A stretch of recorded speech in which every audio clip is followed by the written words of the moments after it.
electrical activity sa ating utak. Kaya naman, sila ay nangingisay, nawawalan ng malay, may pagkalito, o kaya naman tumutulala na lang. Parang ako after exam.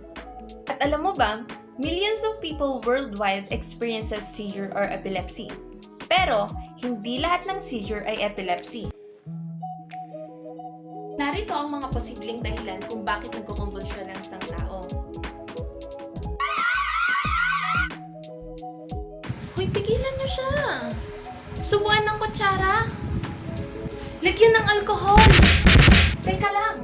Kapag nag-seizure ang isang pasyente, wag mo siyang pipigilan. Wag ka rin maglalagay ng kahit anong tubig o ng kahit anumang bagay tulad ng kutsara sa kanyang bibig dahil mas lalo lang niya itong ikapapahamak.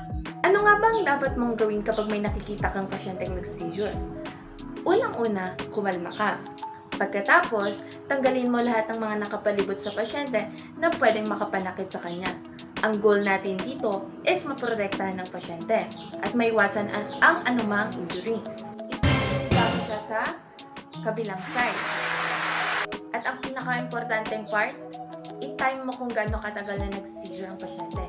It is important kasi kapag lumagpas ng 5 minuto ang seizure, pwede na itong itinatawag natin na status epilepticus. Tumawag ng emergency kapag kayo, Besh, kapag may nag-seizure, huwag kang tumalala lang. Huwag kang spectator. Dapat, alam mo yung gagawin. Dapat, lifesaver ka. And save this, baka ikaw na yung next hero sa totoong buhay.